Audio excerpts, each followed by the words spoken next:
क्या आपको भी सपने में मरे हुए लोग दिखाई देते हैं? कभी पिता के दर्शन, कभी माता, कभी दादा दादी, कभी कोई और गुजर चुका अपना प्रिय।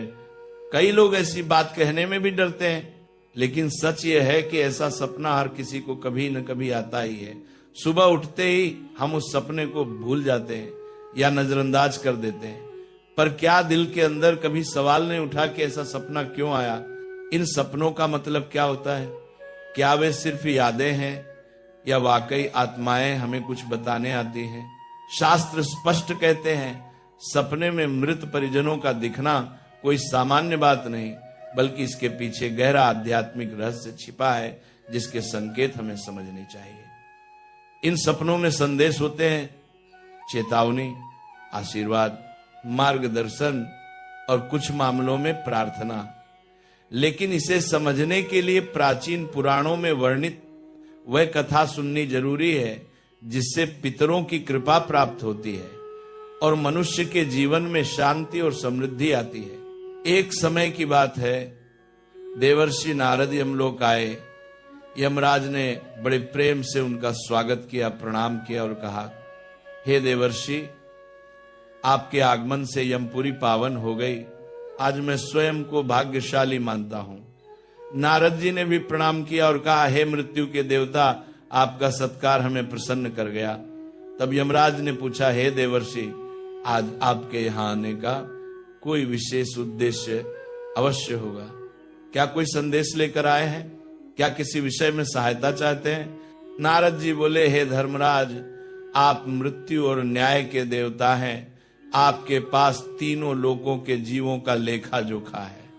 जीवित हो या मृत, उनके कर्म, उनके पाप पुण्य, उनका भूत, वर्तमान और भविष्य सब आपकी दृष्टि में है। इसलिए मैं आपके पास एक शंका लेकर आया हूं।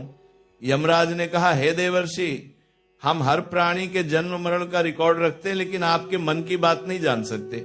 आप निसंकोच पूछिए, निसंकोच पूछिए। तब नारद जी ने कहा, मैंने पृथ्वी लोक का भ्रमण किया है। मैंने जंगलों में अजीब अजीब शक्तियां देखी, पिशाच, प्रेत, चुड़ैल, बेताल, पिशाचनी और कई ऐसी दुष्ट आत्माएं जो लोगों को कष्ट देती हैं। मनुष्य अचानक परेशान क्यों हो जाता है? क्यों कभी कभी बिना कारण सब बिगड़ने लगता है? और सबसे महत्वपूर्ण, सपने में मृत परिजन क्यों दिखाई देते हैं? क्या वह कोई संकेत होता है? क्या मृत आत्माएं वाकई सपने में आती हैं? नारद जी ने कहा, हे धर्मराज, मैं इन प्रश्नों के उत्तर मानव जाति के कल्याण के लिए जानना चाहता हूं। यह सुनकर यमराज बोले, हे देवर्षि, आपने अत्यंत श्रेष्ठ प्रश्न किया है। मैं आपके हर सवाल का उत्तर दूंगा, लेकिन उससे पहले एक पवित्र कथा सुनना आवश्यक है, क्योंकि इस कथा में हर रहस्य छिपा है। जो मनुष्य इस कथा को ध्यान से सुन लेता है, उसके 32 बड़े पाप भी क्षमा हो जाते हैं। नारद जी बोले, हे धर्मराज, कृपया वह कथा अवश्य सुनाइए, मैं पूरी श्रद्धा से सुनूंगा। तब यमराज ने कथा प्रारंभ की। मध्य देश में एक अत्यंत सुंदर और समृद्ध नगरी थी। वहां धर्मन नाम का सेठ अपने 4 भाइयों सुमन, नंदन, वियोचन और विधान के साथ रहता था। 5 भाइयों का विवाह हो चुका था और सभी आपस में प्रेम, सद्भाव और एकता के साथ जीवन बिताते थे। व्यापार हो या खेत, सब मिलकर मेहनत करते थे और पूरे नगर में उनसे बड़ा धनवान कोई नहीं था। ये धन उन्हें माता पिता और पूर्वजों से मिला था, यानी संपन्नता वंशानुगत थी। लेकिन उसके पीछे पितरों की तपस्या और आशीर्वाद था। उसने कभी किसी को फूटी कौड़ी भी दान में नहीं दी और ना ही उसने कभी दूसरों को भोजन कराया। सेठ के पूर्वज तो मंदिरों में भंडारा दिया करते थे, गरीबों को वस्त्र तथा अन्न का दान किया करते थे, लेकिन सेठ ने अपने पूर्वजों का कभी अनुसरण नहीं किया। वह हमेशा ही धन कमाने में और धन का संचय करने में लगा रहता था, जिससे उसके पास बहुत सारी धन संपत्ति तो हो गई, लेकिन उसके पूर्वज उससे बहुत दुखी और नाराज हो गए। फिर पितृपक्ष आया। पितृपक्ष में सभी पूर्वज अपने पुत्रों के द्वारा श्राद्ध और तर्पण की अपेक्षा कर रहे थे, किंतु उनके किसी भी पुत्र ने अपने पूर्वजों के लिए श्राद्ध किया और ना ही तर्पण किया। उन्होंने ना दान धर्म किया और ना ही किसी भूखे प्राणी को भोजन कराया। अपने पुत्रों को ऐसी दुष्टता देखकर सभी पितृगण अत्यंत दुखी हुए। सेठ के पूर्वजों को अपने पुत्र का व्यवहार ठीक नहीं लगता था। इसी कारण से वह पितृलोक में भी दुखी ही रहा करते थे। धन कमाने के लालच में सेठ इतना उन्मत्त हो गया कि वह अपने पूर्वजों को भी भूल गया और उसने अपने पूर्वजों का श्राद्ध तथा तर्पण आदि कार्य करना भी बंद कर दिया, जिससे उसके पूर्वजों की आत्मा की तृप्ति नहीं होती थी। वे अपने पुत्र के ऐसे व्यवहार से दुखी रहने लगे। फिर एक दिन उस सेठ के पूर्वज चर्चा करते हैं। वे एक दूसरे से कहने लगते हैं, हमारा बड़ा ही दुर्भाग्य है जो हमारे कुल में इतने स्वार्थी और लालची पुत्रों का जन्म हुआ है। हमारे पुत्र हमारे लिए श्राद्ध करते हैं और ना ही दान धर्म करते हैं। हमारे पुत्रों के कुकर्मों के कारण हमारा पतन हो रहा है। इस प्रकार से विचार करके वे सभी पितृ अपने पुत्रों से मिलने के लिए जाने के विषय में सोचने लगते हैं और कहते हैं हमें यमराज के पास जाना चाहिए। अब वे ही हमारी इस समस्या का समाधान कर सकते हैं। हम सभी यमराज के पास जाकर उनसे हमारे पुत्रों को मिलने के लिए जाने की अनुमति मांगेंगे। फिर सभी पितृगण आकाश मार्ग से उठते हुए पितृलोक से यमलोक में यमराज के पास जाते हैं। वहां पर जाकर वे सभी यमराज को नमस्कार करते हैं। पितृगणों को यमपुरी में आया हुआ देखकर यमराज भी उनका स्वागत करते हैं और उनके आने का कारण पूछते हैं। तब सभी पितृ हाथ जोड़कर अपना दुख बताने लगते हैं। वे सभी पितृ यमराज से कहते हैं, हे धर्मराज, हमारे पुत्रों की मति भ्रष्ट हो गई है। हमारे पुत्र न दान करते हैं और न श्राद्ध और तर्पण करते हैं। उनके अशुभ आचरण से हमारा पतन हो रहा है। वे कभी दान धर्म नहीं करते हैं, जिस कारण से हमारी संतुष्टि नहीं हो रही है। कृपया आप हमें हमारे पुत्रों से मिलने के लिए एक बार जान दे। हम हमारे पुत्रों को समझाकर लौट आएंगे, उन्हें शास्त्रों का ज्ञान देकर फिर से यमलोक लौट आएंगे। तब यमराज ने उन्हें आज्ञा देते हुए कहा, हे महात्माओं, तुम अपने पुत्र को मिलने के लिए तो नहीं जा सकते, किंतु तुम अपने पुत्र को स्वप्न के माध्यम से संकेत अवश्य दे सकते हो। इसीलिए आप सभी अपने पुत्रों को उनके सपने में जाकर संकेत देकर उन्हें अपना दुख समझा सकते हैं। फिर वे सभी पितृ इस बात पर सहमत हो जाते हैं और एक एक करके अपने सभी पुत्रों के सपनों में जाकर उन्हें दर्शन देते हैं।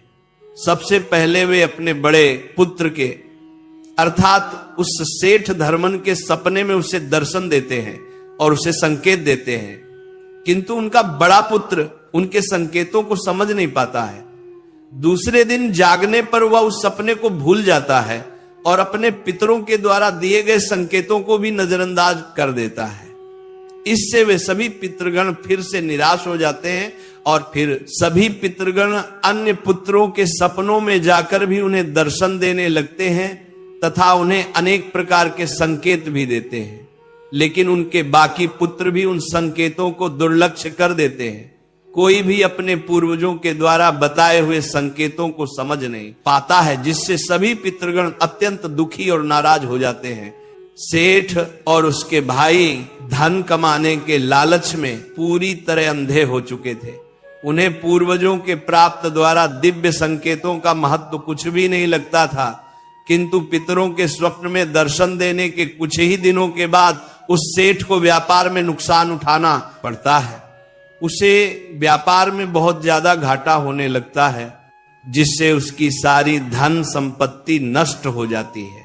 सभी भाइयों में वाद विवाद और लड़ाई झगड़े होने लगते हैं। पूर्वजों द्वारा जमा की हुई सारी जमीन जायदाद को वे बेच डालते हैं और पूरी तरह से बर्बाद हो जाते हैं। सभी भाई एक दूसरे से अलग हो जाते हैं और अपना अपना पेट पालने में लग जाते हैं। उधर स्वर्ग लोक में पितरों को अपने पुत्रों की ऐसी दुर्गति देखकर बहुत पीड़ा होने लगती है। सभी पितृगण अत्यंत दुखी और उदास हो जाते हैं। फिर से वे सभी यमराज के पास जाते हैं और कहने लगते हैं, हे धर्मराज, हमसे हमारे पितरों की ऐसी दुर्गति नहीं देखी जाती है। हमारे द्वारा किए गए सभी पुण्य कर्मों को हमारे पुत्रों ने नष्ट कर डाला है। कृपया आप कुछ ऐसा उपाय करें जिससे हमारे पुत्रों को उनकी भूल का पता चल जाए। फिर यमराज उन पितरों से कहते हैं, हे महात्माओं, तुम्हारी इस व्यथा को मैं समझता हूं, मैं तुम्हारी अवश्य ही सहायता करूंगा।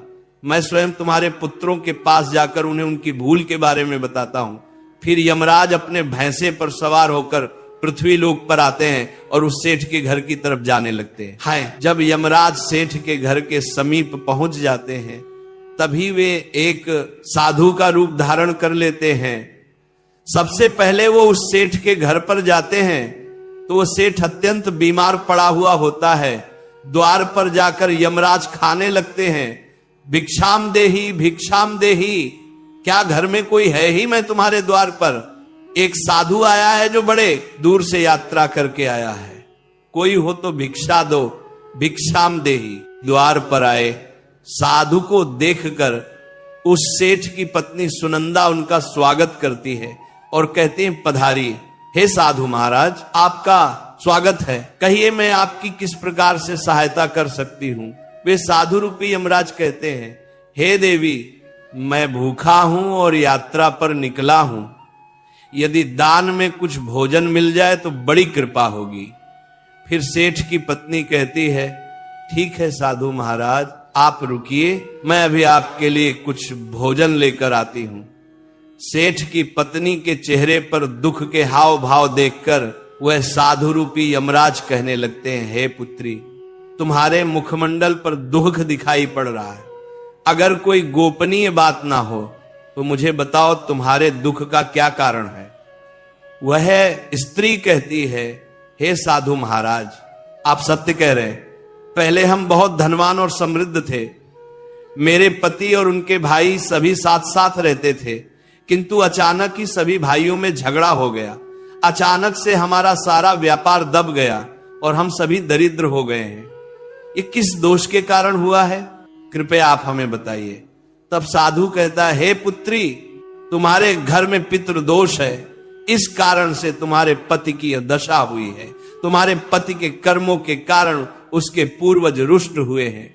साधु की बात सुनकर वह सेठ वहां पर आता है और साधु से पूछने लगता है, हे साधु महाराज, कृपया मुझे बताइए, मैंने ऐसा कौन सा पाप किया है जो मेरा सब कुछ बर्बाद हो गया? मेरे भाई भी मुझे छोड़कर चले गए और मैं बीमार पड़ गया।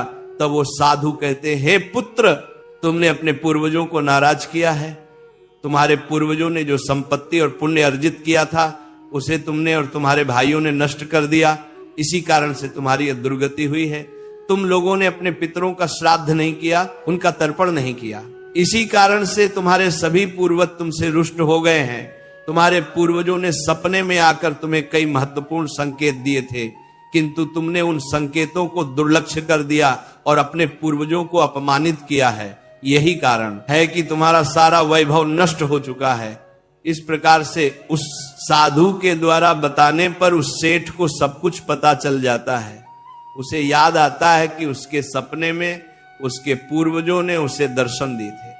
वह सेठ उस साधु से कहता है, हे साधु महात्मा, आप सत्य कह रहे हैं, हमारे पूर्वजों ने हमें सपने में दर्शन अवश्य दिए थे, किंतु हम उनके द्वारा दिए गए संकेतों को समझ नहीं पाए।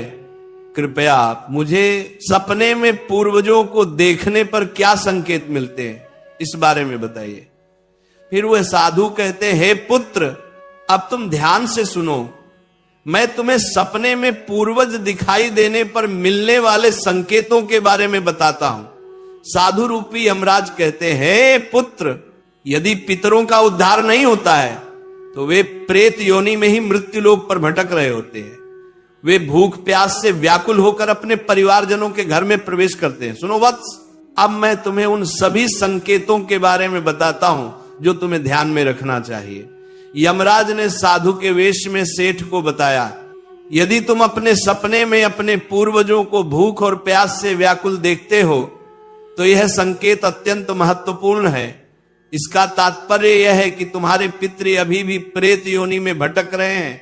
इसका कारण यह है कि उनके लिए उचित रूप से श्राद्ध कर्म और तर्पण नहीं किया गया है। वे अब भी अपने परिवार से आहार और जल की प्रतीक्षा कर रहे हैं। यह स्थिति तब उत्पन्न होती है जब पूर्वजों का तर्पण समय पर नहीं किया जाता या जब श्राद्ध की प्रक्रिया को पूरी श्रद्धा से नहीं निभाया जाता। तुम्हारे पूर्वज स्वप्न के माध्यम से अपनी पीड़ा व्यक्त कर रहे हैं ताकि तुम उनकी स्थिति को समझो और उनके लिए आवश्यक धार्मिक अनुष्ठान कर सको। इस समस्या का समाधान यही है कि अपने पितरों के लिए विधि पूर्वक श्राद्ध कर्म और तर्पण किया जाए। सेठ को और स्पष्ट करते हुए यमराज बोले, अगर तुम्हें अपने सपने में मृत पूर्वज जंजीरों में बंधे हुए दिखाई देते हैं तो यह अत्यंत चिंता का विषय है। यह संकेत इस बात का प्रतीक है कि तुम्हारे पितृ किसी बंधन में हैं और उन्हें मुक्ति नहीं मिल पाई है। यह स्थिति तब उत्पन्न होती है जब उनके श्राद्ध या तर्पण समय पर नहीं किए जाते या उनके लिए आवश्यक धार्मिक कृत्य अधूरे रहते हैं। यह दर्शाता है कि पितरों की मुक्ति में बाधाएं उत्पन्न हो रही हैं। इस समस्या का समाधान भी यही है कि तुम दान, श्राद्ध और तर्पण का आयोजन करो ताकि पितरों की आत्मा को शांति मिल सके और वे अपने बंधनों से मुक्त हो सके। यमराज ने गंभीरता से कहा, अगर तुम्हारे पूर्वज सपने में मैले और फटे पुराने वस्त्र पहने हुए दिखाई दें तो यह अत्यंत अशुभ संकेत है। ये इस बात का प्रतीक है कि तुम्हारे पितृ अत्यधिक दुखी और पीड़ित हैं। वे प्रेत योनि में भटक रहे हैं और उनकी आत्मा को शांति प्राप्त नहीं हो पा रही है। ये तब होता है जब उनके लिए श्राद्ध कर्म, तर्पण और पिंडदान नहीं किया जाता। इसलिए जब भी इस प्रकार का सपना आए, अपने पूर्वजों की आत्मा की शांति के लिए तुरंत पिंडदान और तर्पण करना अनिवार्य होता है। सेठ से बात करते हुए यमराज ने समझाया, अगर तुम्हारे पूर्वज सपने में तुमसे कुछ मांगते हुए दिखाई दें तो यह इस बात का संकेत है कि उनकी कोई अधूरी इच्छा बाकी रह गई है। उनके जीवन काल की कोई अभिलाषा अधूरी रह गई थी जो उन्हें मुक्ति प्राप्त करने में बाधा डाल रही है। ऐसे सपनों में यह देखना महत्वपूर्ण है कि वे किस प्रकार की वस्तु की मांग कर रहे हैं। तुम्हें उसे वस्तु या उसकी समरूप चीज का दान करना चाहिए ताकि उनके अधूरे कार्य पूर्ण हो सके और उनकी आत्मा को शांति प्राप्त हो सके। जब उनकी इच्छाएं पूरी हो जाती हैं तो वे प्रेत योनि से मुक्ति पा लेते हैं। यमराज ने सेठ की ओर देखते हुए कहा, यदि सपने में तुम्हारे पूर्वज तुम्हारे सर पर हाथ फेरते हुए दिखाई दें तो यह अत्यंत शुभ संकेत होता है। इसका अर्थ यह है कि तुम्हारे पूर्वज तुमसे अत्यधिक प्रसन्न हैं और तुम्हें अपना आशीर्वाद दे रहे हैं। ऐसे सपने इस बात का प्रतीक होते हैं कि तुम्हारे जीवन में कुछ अच्छा होने वाला है और तुम्हारे पूर्वज सदैव तुम्हारे साथ रहकर तुम्हारी रक्षा कर रहे हैं। ये संकेत तुम्हारे पितरों की प्रसन्नता का प्रतीक है जो उनके आशीर्वाद के रूप में प्रकट हो रहा है। यमराज ने समझाया, अगर तुम्हारे पूर्वज सपने में तुम्हारी ओर हाथ बढ़ाते हुए दिखाई दे तो यह अत्यंत शुभ संकेत है। इसका अर्थ यह है कि तुम्हारे पितृ प्रयासों से संतुष्ट हैं और तुम्हें जीवन में सफलता मिलेगी। ऐसे सपने देखना यह दर्शाता है कि तुम्हारे पितृ तुम्हारे साथ हैं और वे तुम्हारी उन्नति और सफलता के लिए आशीर्वाद दे रहे हैं। इस प्रकार के सपने आने पर तुम्हें यह सुनिश्चित करना चाहिए कि तुम सही मार्ग पर चल रहे हो। यमराज ने चिंतित स्वर में कहा, यदि सपने में तुम्हारे पूर्वज अचानक अदृश्य हो जाते हैं तो यह एक अशुभ संकेत होता है। इसका अर्थ है कि तुम्हारे जीवन में कोई संकट आने वाला है और तुम्हें सावधान हो जाना चाहिए। यह सपना इस बात का सूचक है कि निकट भविष्य में कोई बड़ी कठिनाई तुम्हारे सामने आ सकती है। ऐसे सपनों से यह सीख मिलती है कि हमें मानसिक और आध्यात्मिक रूप से किसी भी आने वाले कष्ट के लिए तैयार रहना चाहिए। सेठ को और अधिक गंभीर होते हुए यमराज बोले, अगर सपना में तुम्हारे पूर्वज क्रोधित अवस्था में दिखाई दें तो यह इस बात का संकेत है कि वे तुमसे नाराज हैं। इसका अर्थ यह है कि तुम कोई ऐसा कार्य कर रहे हो जो उन्हें पसंद नहीं है और वे चाहते हैं कि तुम उस कार्य को बंद कर दो। ये एक चेतावनी है कि तुम्हारे कर्मों में कोई कमी है और तुम्हें अपने मार्ग पर विचार करना चाहिए। इस प्रकार का सपना आने पर तुम्हें अपने कार्यों की समीक्षा करनी चाहिए और सही मार्ग पर चलने का प्रयास करना चाहिए। यमराज ने दुख भरे स्वर में कहा, अगर तुम अपने सपने में अपने पूर्वजों को रोते हुए देखो तो ये अत्यंत अशुभ संकेत है। ये इस बात का प्रतीक है कि तुम्हारे जीवन में कोई बड़ा संकट आने वाला है और तुम्हारे पूर्वज उस संकट से बहुत दुखी हैं।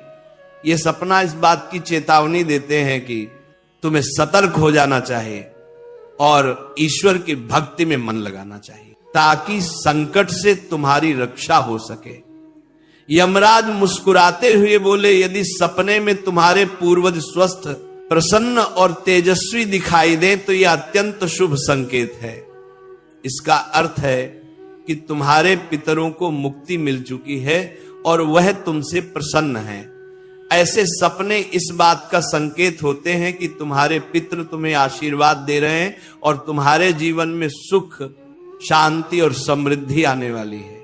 यह संकेत ये दर्शाता है कि तुम सही मार्ग पर हो और तुम्हारे पूर्वज तुम्हारी प्रगति से संतुष्ट हैं।